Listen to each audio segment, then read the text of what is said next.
How you doing? This is Black Shy Guy coming back at you with another video. This video, to me, right here, we will be discussing the Batman. Listen, I got put in my place when it came down to this movie. Anyway, before we continue, make sure you hit the like button down below after the video. Show your appreciation. I really appreciate it if you do. Also, hit the subscribe button. Also, hit the alert button for any upcoming new videos so you can get notified. This is Black Shy Guy. Thanks for sitting at my table. Let's go. Anyway, this Batman film, okay? I'm not going to show any snippets, any clips, because we're still on the first weekend of the Batman, and I don't want to ruin it for anybody. I'm not going to be these idiots who are putting clips up, ruining for everybody who didn't watch the movie, because you know, once that temptation is out there, you're going to hit that button to watch the clip of the movie. Don't do it. Don't do it. This movie is so worth it. Go to the theaters, support this movie, because I'm telling you right now, Robert Pattinson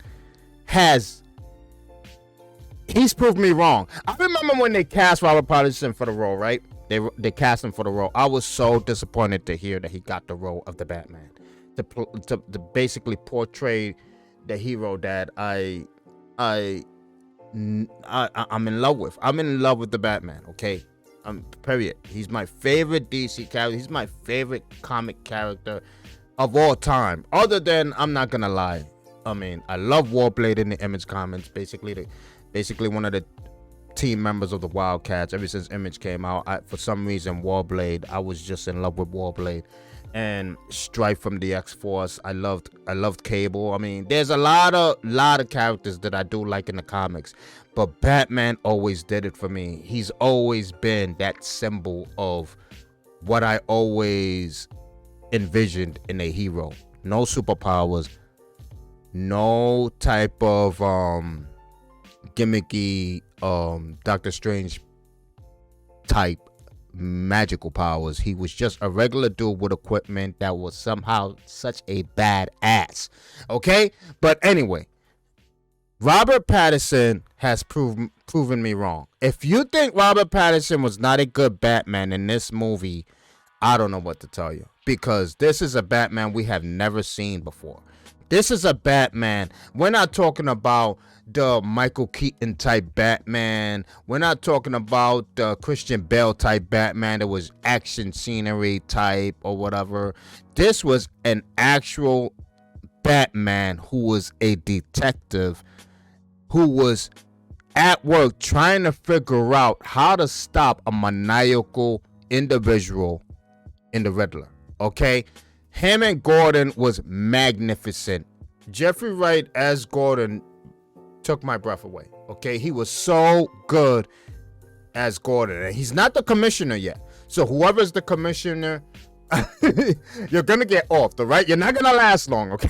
Because obviously we know that Gordon becomes the commissioner.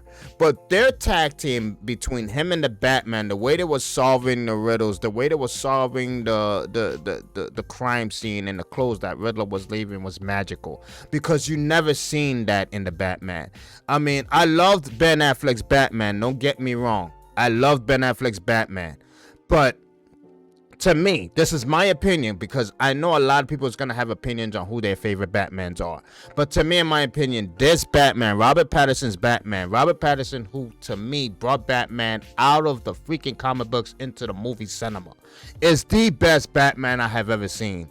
Because he was... Ben Affleck's Batman was too comical for me. He always was trying to tell some jokes, some one-liners or whatever. Despite Robert Pattinson having a couple of lines that were kind of funny, you know, especially when he went into the building and he seen all those cats in Selena's apartment. It was kind of funny, that one line that he delivered. I'm not gonna ruin it for you. I'm just gonna say that line was funny, but he was not comical at all. He was dead serious, to the point, was not joking around with anybody. Batman was so, I'm gonna say, he was so dead to the world. He just had one goal, and that was to eliminate any threat happening to Gotham City. There was no joking in him.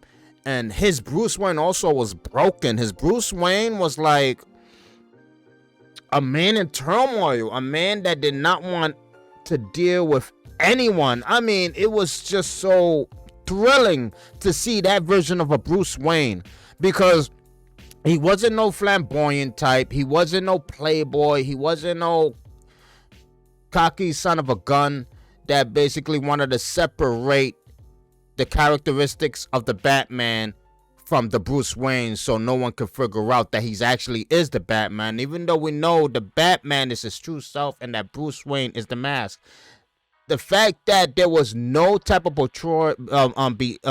portrayal of a flamboyant Bruce Wayne was so different also. He was like a rock star looking Bruce Wayne that wanted to just stand in the corner and watch everybody while he just chilled and watched everything unfold. That was the type of Bruce Wayne he was. And I just want to apologize to Robert Pattinson, because I never told a joke, but the jokes I was seeing online about the Sparkle Batman and all of that no, that's done. That's done. There should be no joking about Robert Pattinson after this performance. You were amazing as the Batman. I mean, he was born for the role. He was born for this damn role, and he is my favorite Batman now. He is my favorite Batman right now. And you know what's funny? Because I know I'm staying a bit long on the Batman, because obviously the Batman is the main character of this movie. So yeah, it's my video. I'm gonna stay a little bit longer on the Batman.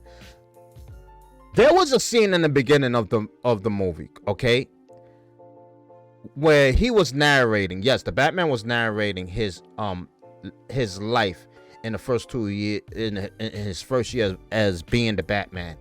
And the way he was narrating the situation, the way they were explaining and how the Batman uses the dark to put fear in the streets of Gotham, and the way the movie was panning out to shadows in the streets, to panning out to shadows in the alleyways,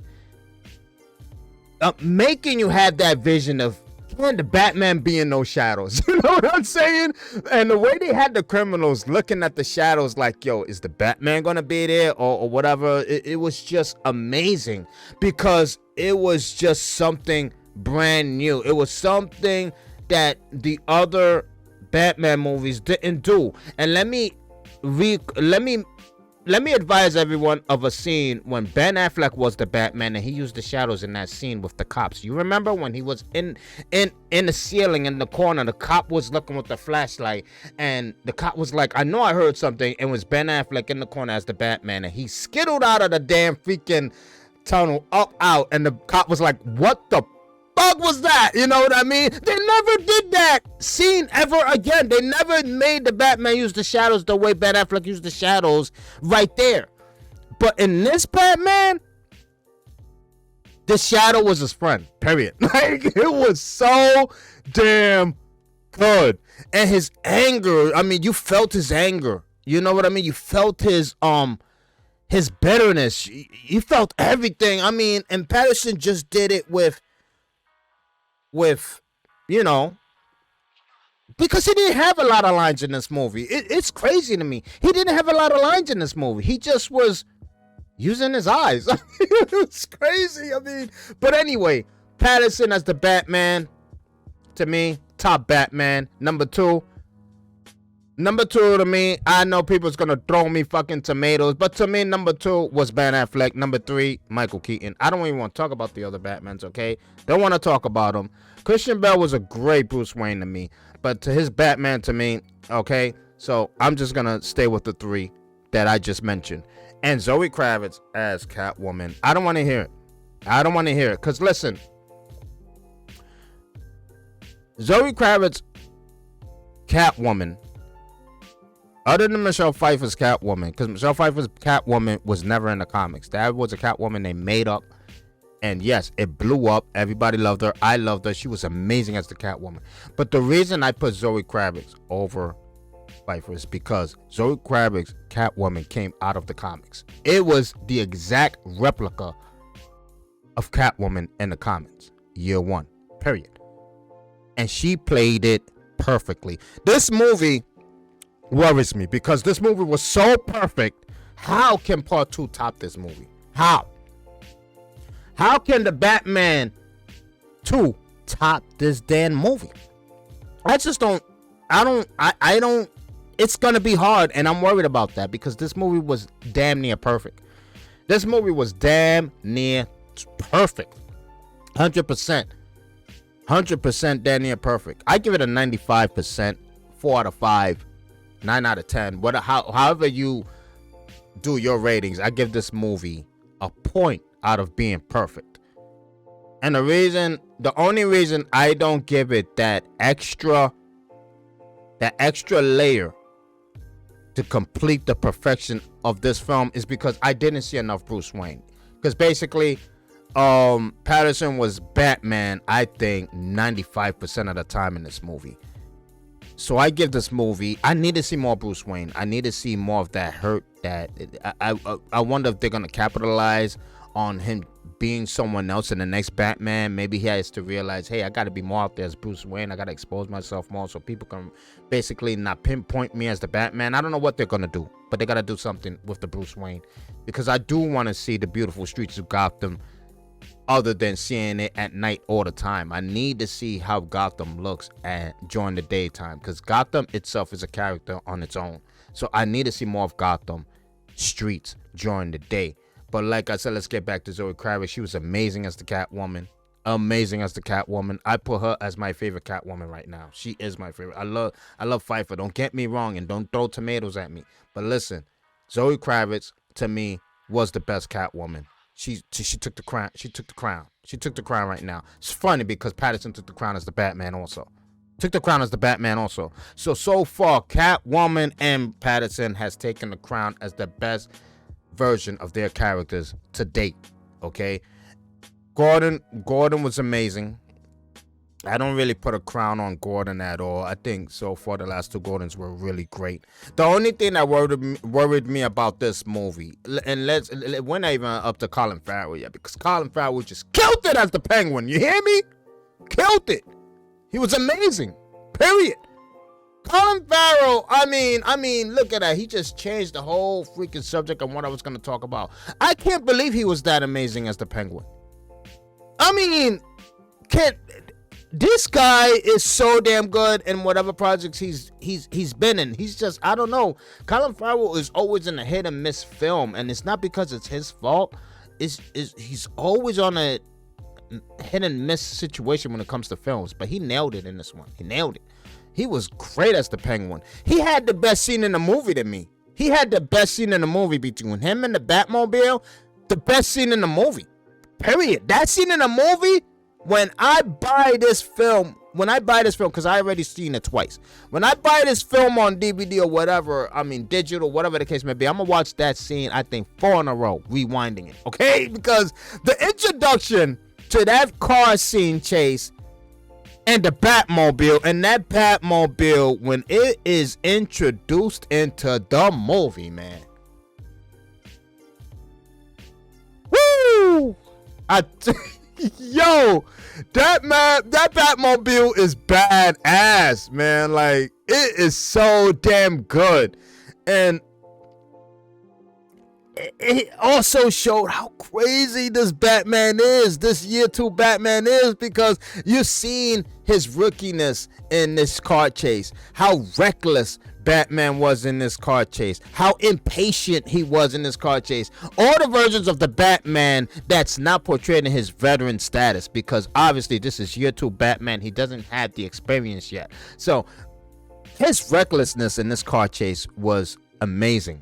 And especially when he was side by side with the Penguin during that car chase, and Penguin was just lighting the car up, and Batman just looking at him like, it really, dude, like, it's like, oh man, it was amazing. Oh, this movie was so good. You gotta go out there and support this movie. But Colin Farrell's a Penguin blew it away too. He blows away DeVito as the Penguin. I don't want to even hear about DeVito, him eating penguins and fishes right out of the. I don't want to hear it. I don't want to hear it. Colin Farrell is the Penguin. Does he look exactly like the Penguin? The over the top shaped like a penguin? No, he looks like a mobster with scars. But he's the Penguin. Period. I don't want to hear it. I mean, the fact that you got Colin Farrell amazing as a Penguin, Zoe Kravitz amazing as the Catwoman, Patterson amazing as the Batman, and then you add in the Riddler. Jesus Christ. Poor Dano, I don't know, man. Heath Ledger performance right here. I mean, Dano as the Riddler surprised me also. He was breathtaking as the Riddler. And he didn't even have any type of dress or any type of outfit that you can easily look at him and say, hey, that's the Riddler. No, he looked like some crazy ass killer with a freaking weird ass mask. And a lot of people say he looked like the Zodiac. And yes, he looked like the Zodiac. But to me, he just looked like a freaking crazy ass jigsaw killer. Like, that's what he looked like to me. And Dano, and the thing is with Dano, right? He was amazing as a riddler all throughout. The riddles he was giving to Batman and the stress he was putting on the Gotham PD, it was amazing. But his last couple of minutes as the Riddler after he got caught was where his performance just blew up. Like, his performance after he got caught, even his capture, obviously they showed it in the trailer, so I'm not revealing anything. When they captured him in that diner, he just took it up an extra notch. Jesus, Dano, it makes you want to see him again, because I hope I do see the Riddler again, because he was just that damn good. He was that damn good. I mean, Jesus, this movie has everything. This movie has everything. Period. And I see some of a lot of people complaining about the third act. Okay, the third act. Do I have my complaints about it? I'll lie if I say I don't. I'll lie if I say I don't. So I'm gonna be honest. Yes, I have my complaints about the third act. I do. But it's not because it was bad. To me, it's because, I don't know, destroying Gotham already. I don't know. It kind of like, damn, you already destroyed Gotham. And I know it played a type of storyline with the Riddler in the comics, but Jesus, this is when everybody wants to hit you up. But anyway, the fact that Gotham is already destroyed, it's like, it's going to be difficult to make a storyline off of that now, because we all know Barry is the Joker. Okay, I believe he's the Joker. A lot of people have their opinions about him being someone else, and even that, Barry as the Joker, it didn't get me excited when I seen him as the Joker, because his laugh didn't even capture me. I mean, when he started laughing, I was like, then it doesn't sound like a Joker laugh.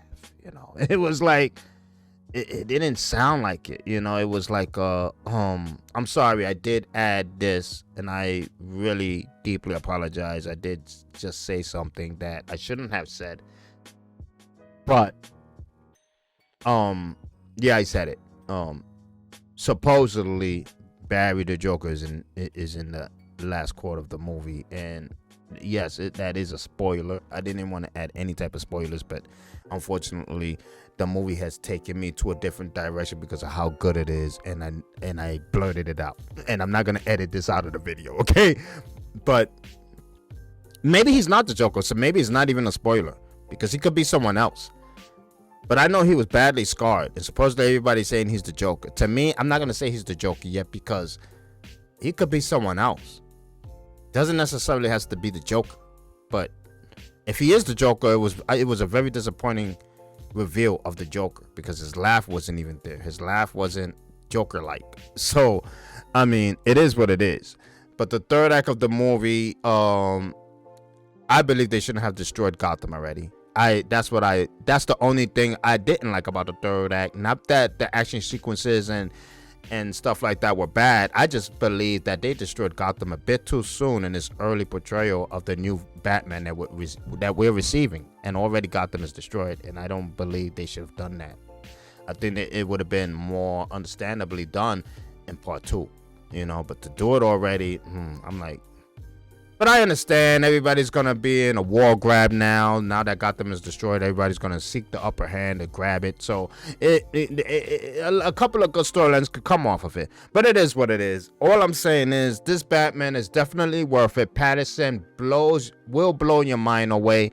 Riddler is amazing. Zoe's amazing. For the fact that the 4 main characters already of this movie is amazing, you will not be disappointed in the film. Go out there, support it. This is Black Shy Guy. Let me know down in the reviews if you watched it and if you agree with everything I said. If you don't agree with everything I said, let me see your ratings down below of the Batman, of who's the best Batman and who's the best Catwoman. Other than that, thanks for joining me. This is Black Shy Guy. Thanks for sitting at my table. That was my review of the Batman. Almost no spoiler. Later. Peace.